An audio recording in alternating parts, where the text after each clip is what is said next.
en esta exposición que nos has hecho, está muy bien, viene a ser el primer enfoque de eso. Aunque yo creo que ya mañana podrías exponer, o más tarde, podríamos hablar ya de los enfoques. ¿Tú has visto el niño investigador? Sí, lo he visto. Ya. Entonces se necesitan ya ejemplos prácticos, para que los ejemplos prácticos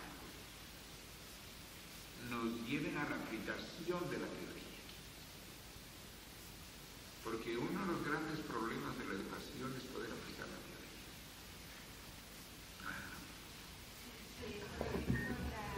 Las universidades a distancia tienen el método andragógico, es decir, que no solamente sea lo que se le da al adulto, o en este caso lo que se le da al niño por el cuarto nivel, sino es la responsabilidad que tiene el alumno, por ejemplo, en la universidad abierta, para él tener un tiempo para dedicar al estudio.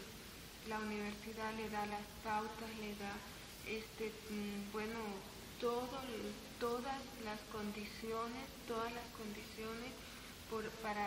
para que el adulto se responsabilice él de llevar adelante su estudio. Entonces siempre yo he pensado que en la CELIC se debe formar en ese sentido al niño, no solamente lo que se le da, porque lo que se le da puede ser muy relativo a cómo él absorba ese conocimiento, sino que él, para él sea inteligible, es decir, que sea realizable y sea responsable. Es decir, lo que siempre he concebido de la andragogía es que, como la universidad a distancia, que cada alumno se hace responsable de su conocimiento, lo que va a digerir inteligiblemente. Entonces, formar al niño desde pequeño, por ejemplo, si tiene que hacer sus tareas, que él sea responsable de hacerlas, no que todo el tiempo estén su mamá, su papá, los profesores tras de él, sino que él sea lo suficientemente andragógico para poder él ser responsable por sí solo, porque por lo menos en América Latina hay una gran irresponsabilidad en todo lo que es el desarrollo de la responsabilidad del adulto. No estar tras de él. Aquí mismo en la casa sede hemos visto por muchos años que se ponían las tareas a los hermanos para limpiar, para lo que sea, y no hacían. Es decir, no tenían una idea de la andragogía, y es porque no estamos formados, no hemos sido formados para ser andragogos. Entonces lo importante es formar al niño en esa responsabilidad de lo que tiene que hacer como niño, el papel que debe jugar en la sociedad como niño y como futuro adulto. Sí, está muy bien ese ejemplo, me parece excelente. Y precisamente yo veo la necesidad de que, dado el éxito que tuvo ayer el Colegio Internacional, la Escuela Católica, ver los problemas que existen para que los propios profesores o los propios profesionales que estén en contacto con el niño, cuál es el problema que tienen ellos para enseñar así, para enseñar eso. Porque, y también, no solamente observar la respuesta del niño, sino que en gran parte tiene la responsabilidad el adulto. Tan es así que, por ejemplo, en las cátedras los profesores llegan y le dan al alumno sencillamente que estudie tal cosa, que estudie 20 páginas de tal autor y 30 páginas de tal autor, otro autor, y llegan allí y están los estudiantes de medicina o lo que sea, están allí abismados teniendo que estudiar 20 o 30 páginas. Cuando eso está muy lejos de ser nada pedagógico y nada pedagógico. Entonces, no hay de por medio una vivencia en los mismos profesores. Entonces, por lo que yo estoy buscando enfocar en dónde está la problemática, es decir, no en dónde está solamente, sino con qué método se resuelve esa posibilidad entre el niño y el adulto. Es decir, llevar la andragogía al niño. Llevar la andragogía al niño. Claro que esa inquietud siempre la he tenido, porque mi padre me supo estimular a eso. Probablemente me doy cuenta de que él era bastante avanzado para su época. Y entonces él hacía que yo terminara mi tarea de la primaria muy pronto, que la tenía yo que tener lista para las 3:30, 4 de la tarde, porque él me llevaba. Y entonces yo ya estaba apresurado, y a las 4 estábamos listos para salir. Llegaba y en lugar de llevarme a su clase en la universidad, me dejaba oyendo a Alfonso Reyes o Antonio Casa. Algunas veces yo me dormía. Y como yo era el niño del profesor, pues no veía ningún inconveniente en que yo estuviera allí en la universidad. Pero él procuraba decirme que no bajara yo a jugar, a irme al patio, a ver ahí un papelito y rodarlo, no, sino después le preguntaba qué me parecía y me hablaba del profesor y era una conversación ahí con respecto a eso. Y cuando me dormía, pues bueno, decía, pues a ver si la próxima vez no te duermas, en fin, pero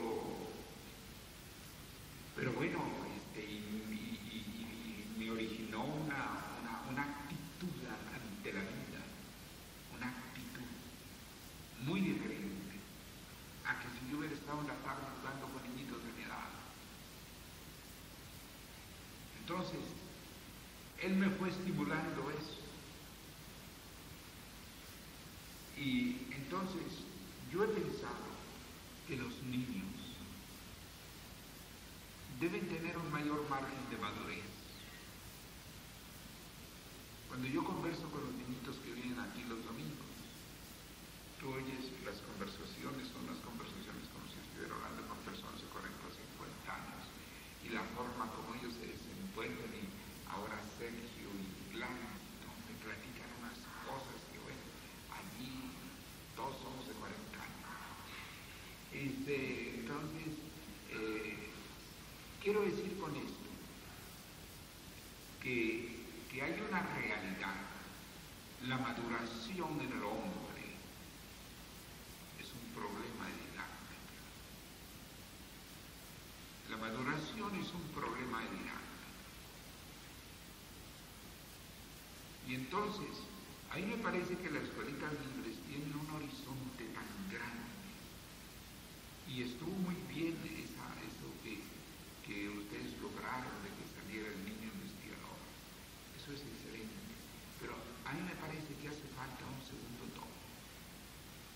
Un segundo tomo, no para rechazar al primero, sino como una necesidad, porque creo yo que con un segundo tomo que aparezca, en el cual haya mayores explicaciones didácticas. Ya los ejemplos están dados, pero ¿cómo abordarlo? Porque llega un profesor y ahí dice, a ver, no. ¿Cómo se va alcanzando esas vivencias? Pero ahora está muy bien, Elizabeth nos ha dado el enfoque teórico. Ahora necesitamos ver el enfoque operativo. El enfoque operativo de eso. Y para enriquecer el primer tomo. Porque si nosotros queremos que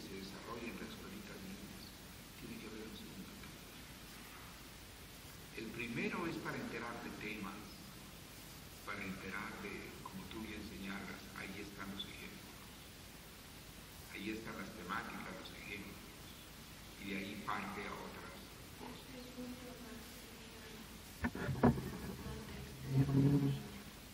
El papel que juega el docente de cuarto nivel o tercer nivel en relación a la responsabilidad que se le va a inculcar al niño en cuanto a ser no un adulto, sino una persona, un niño, responsable de sus actos, de todo lo que él juega como niño en la sociedad, en la comunidad donde vive. El hecho mismo de ser puntuales en asistir a un determinado compromiso, eso adolece muchísimo todo Latinoamérica. Adolecemos, nos dicen a 1 hora y aparecemos media hora después o 10 minutos después o 1 hora después. Entonces, desde ese punto de vista son cosas tan sencillas, pero que vienen a ser importantes. Ahora tú sabes que una de las cosas que a mí no me preocupa es el planteamiento de saltar los niveles educativos. No con las que están bien las maestras de primaria, estoy de acuerdo. Pero como un denominador las maestras de primaria. Pero hay que relacionar al niño con el adulto. Hay que relacionar al niño no solamente con el adulto, sino con el adulto notable.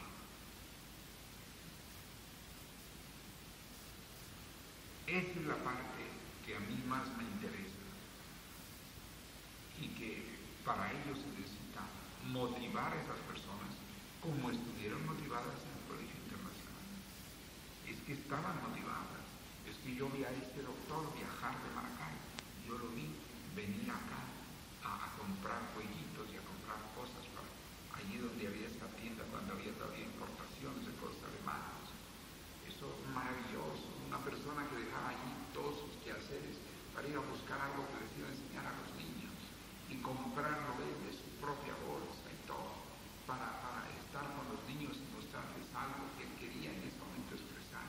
Luego hay una creatividad que hay que despertar en el adulto, pero sobre todo en el adulto notable, en el adulto, es decir, para despertar que los médicos, que los ingenieros, que los físicos y tal, quieran dar eso, porque generalmente la maestra de escuela, en su nivel, está muy bien y sabe cómo llegar al niño, sabe cómo llegar al niño. Y ella es la que sabe cómo llegar. Pero se necesita que tenga otro que llegar, o sea, no nada más la cuestión de que el niño que va a tratar con la maestra, que el niño se sienta en otro compromiso, como tú dices, en otra responsabilidad, en otro compromiso más allá de sus alcances. ¿Y qué es eso analógico, maestra? Claro.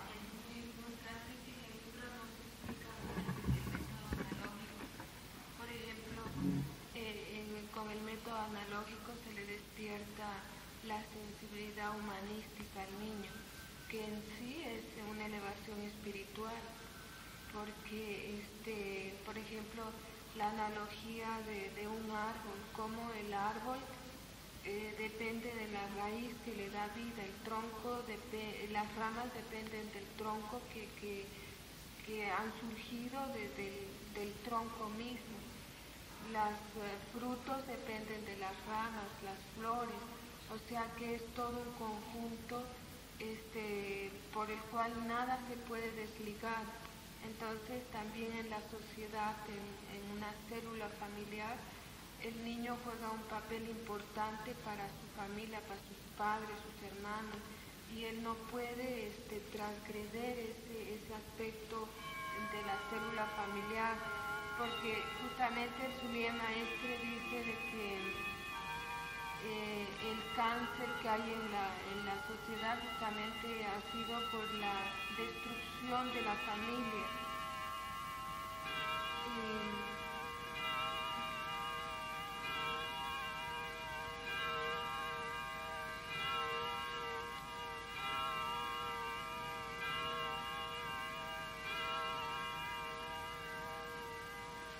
Y el maestro dice que se tiene que hacer como la mayonesa, cuando una mayonesa se corta, uno se tiene que ir poco a poco uniendo hasta que salga todo el compacto, la mayonesa que dice el maestro. Entonces considero que se tiene que empezar por el niño, por la formación, y que él respete el sistema social en que vive, la familia, todo el sistema social, y justamente por eso el maestro plantea la crítica y la investigación en el niño, porque él, una vez que ha investigado, puede dar una veracidad, una vez que él ha maleado el conocimiento, lo que ha aprendido, él ya puede dar una verdad de eso. Entonces un método de mucho avance que plantea el Zulia Maestre al hablar de la crítica y la investigación y el amor a la verdad, o sea que una vez que él ha dado una crítica, eso es una aplicación, una comprensión de ello. Entonces el método analógico, o si se habla, por ejemplo, del sistema planetario, verlo desde el punto de vista del átomo con el cuerpo humano, como en la ciencia oficial, pero verlo desde un punto de vista humanístico. Entonces el método analógico casi no se ha desarrollado en el primer tomo. Hay un conjunto de cosas. Así es que bueno, continuamos mañana. Muy bien. Y muy bien, Elizabeth, que hayas tenido estos días dedicados a estudiar. Ahora veo que estás hablando en lenguaje andragógico, lo que se necesita es que se traduzca a la aplicación. Paz.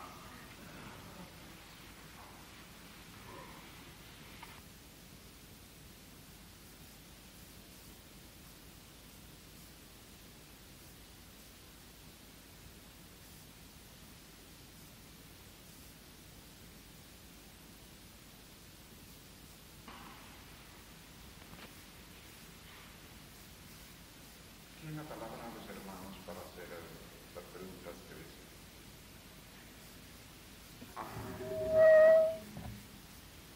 Siento que la Jnana Yoga se basa también en el método científico, o sea, el método de la lógica.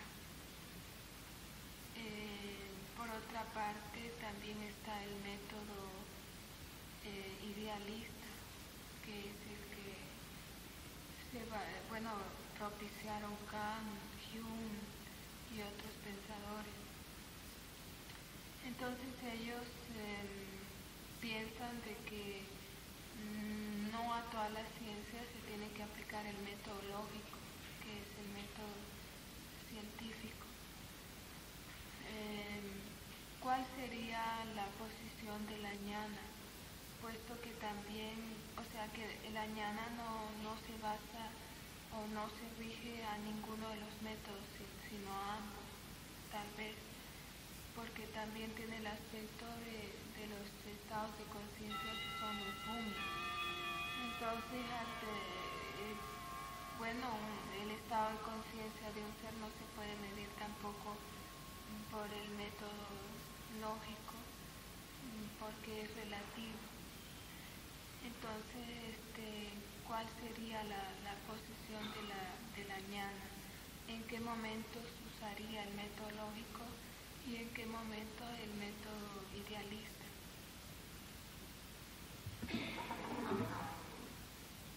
Bueno, vamos a decir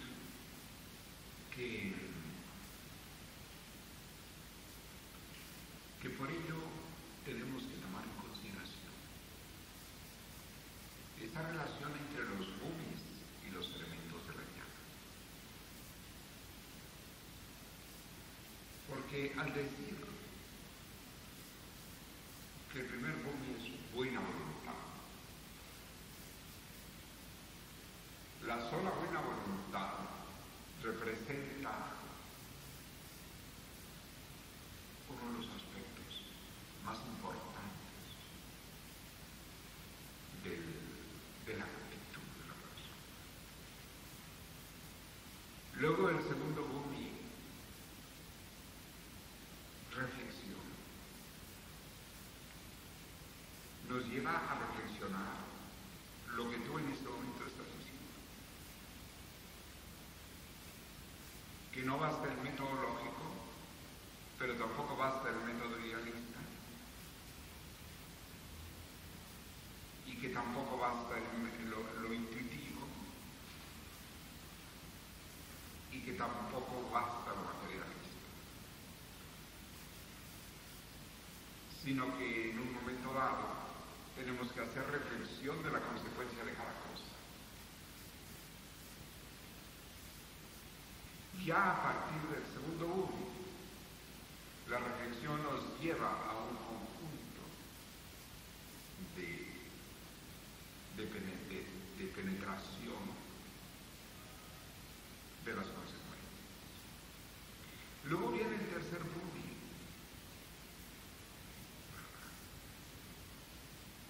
que es sutilidad de espíritu. Entonces, el bumi de sutilidad de espíritu nos lleva muy ampliamente hacia el campo idealista. Creencia.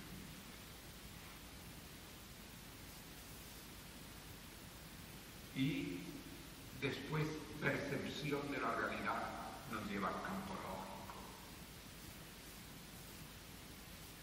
Pero también a la percepción de la realidad en el sentido idealista también, porque también dentro del idealismo hay una profunda realidad.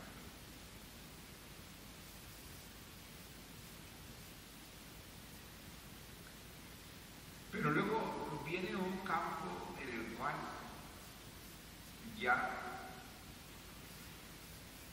viene la desaparición de los atractivos del mundo, entendidos no porque dejen de existir, sino porque quiere decir que hay una penetración a la esencia. Y entonces, el aspecto de las esencias ya nos lleva a un campo muy especial, o bien filosófico, o bien dentro de un todo.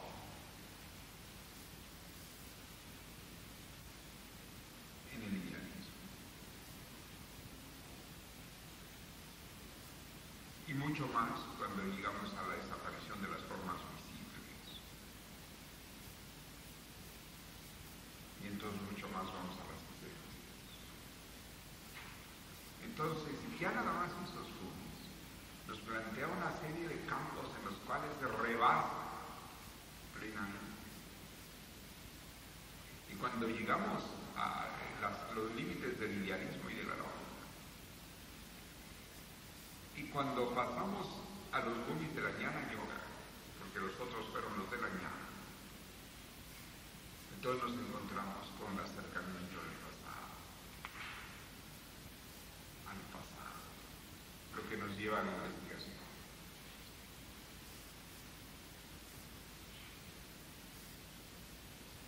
Y así iríamos con los demás. Pero entonces habría que tomar en cuenta los elementos de la jnana. Y ahí es donde encontramos el estudio, la investigación.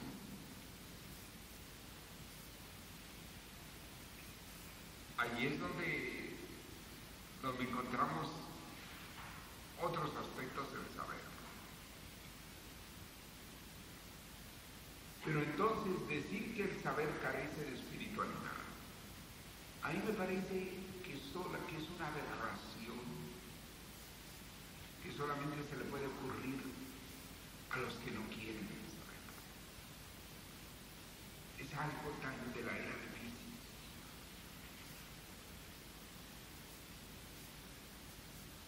Que uno y por eso es que muchas veces les hablo y cada rato repito de que estamos en la nueva era, pero bajo la impartición todavía de la onda de la clase. Solo así se explica. Es que haciendo un breve análisis de los móviles, de los retos de la guiada, ¿en cuál de ellos carece de espiritualidad? Pero si tenemos la idea de la espiritualidad como o en la meditación o en una mente en blanco, como dicen algo. En la vida diaria, en un ascetismo completo en que se tiene que estar en un rincón y no se puede ver nada de nada ni de nadie.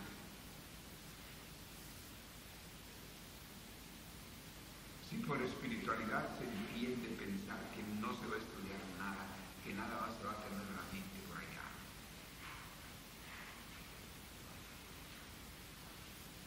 Y que lo que vale son los trabajos manuales y los trabajos administrativos. Nada más, cuando es una parte de la acción. Entonces, si uno somete a un análisis lógico y a un método idealista, uno realmente se encuentra completamente insatisfecho de esa otra espiritualidad. Yo no podría pensar que la espiritualidad es la nueva era, sea a la manera de la época de San Francisco de Jesús, ni de Santa Teresa de Jesús, ni de San Juan de la Cruz, que son los que los inspiran. Y porque ven en eso la tradición iniciática y que la tradición iniciática no cambia, y con eso de que no cambia ahí se pierde, y lamentablemente no miran la tradición iniciática en los griegos y no miran la tradición iniciática en otras partes, no tienen que verla de nombre en otras culturas y de hecho en las costumbres de la Iglesia Católica de la era de Cristo o del budismo de la era de Cristo. Entonces radica mucho en las fuentes. Es como cuando uno de niño es formado por las fuentes que son sus padres, que es su medio ambiente. Es un sello que a uno le queda tremendamente en su interior para el adulto, porque quedan las fuentes del inconsciente como el idioma.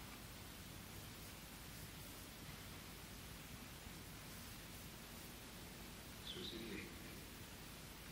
Entonces, volviendo a tu pregunta, que es por demás interesante, porque tu pregunta es muy vívida actualmente.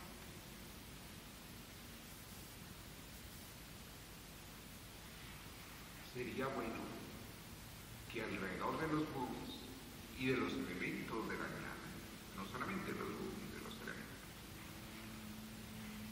se haga un análisis, una observación y se llegue a la conclusión de que la ñana toma plenamente el método lógico, plenamente el método idealista, plenamente no niega la intuición, plenamente va hacia el análisis profundo. O sea, que es un yogismo. Por eso lo comparó el sublime maestro con el yogismo. Él habló de un yogismo y lo comparó. Y la era es nuestra. Lo que pasa es que no vivimos todavía en la era nuestra, ni legalmente. La era es del saber. Es una era, es la única palabra del zodíaco Acuarios donde la palabra clave es yo sé. La única. En ninguna otra era podemos tener esperanza de